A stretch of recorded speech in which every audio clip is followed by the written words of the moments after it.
एक बार की बात है। एक राजा तलवारबाजी कर रहा था तो अचानक उसके उंगली में कट लग गया।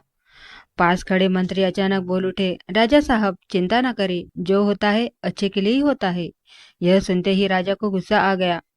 राजा उस मंत्री को कारागृह में बंद करने का आदेश कर दिया और बोलता है कि इसे फांसी पर चढ़ दिया जाए।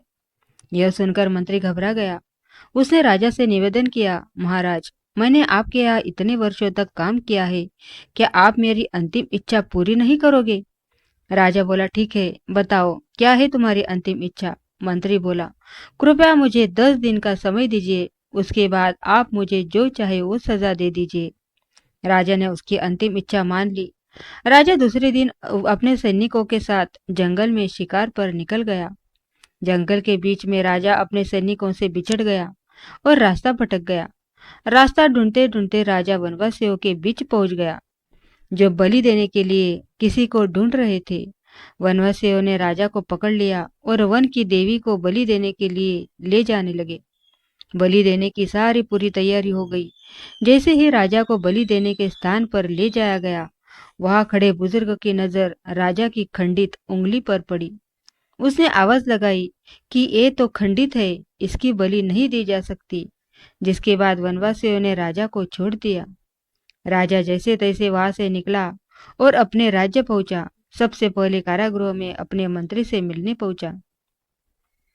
राजा ने मंत्री से कहा, आपने सही कहा था, अगर मेरी उंगली नहीं कटी होती तो मैं जिंदा नहीं होता, यानी जो होता है वो अच्छे के लिए ही होता है।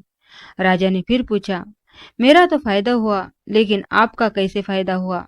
मैंने तो आपको सजा दी। मंत्री बोला, मैं आपके साथ शिकार पर हमेशा रहता हूँ, लेकिन मेरे जेल में बंद होने के कारण मैं आपके साथ नहीं था।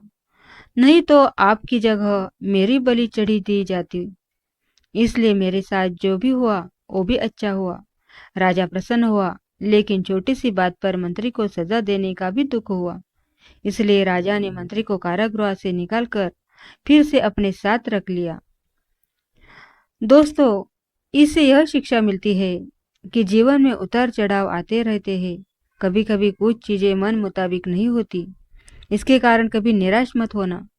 हमेशा याद रखना, जो होता है अच्छे के लिए होता है। भले ही कुछ अच्छा हो या न हो, लेकिन उस परिस्थिति के प्रति सकारात्मक नजरिया रखने से उसका प्रादुर्भाव कम हो जाता है।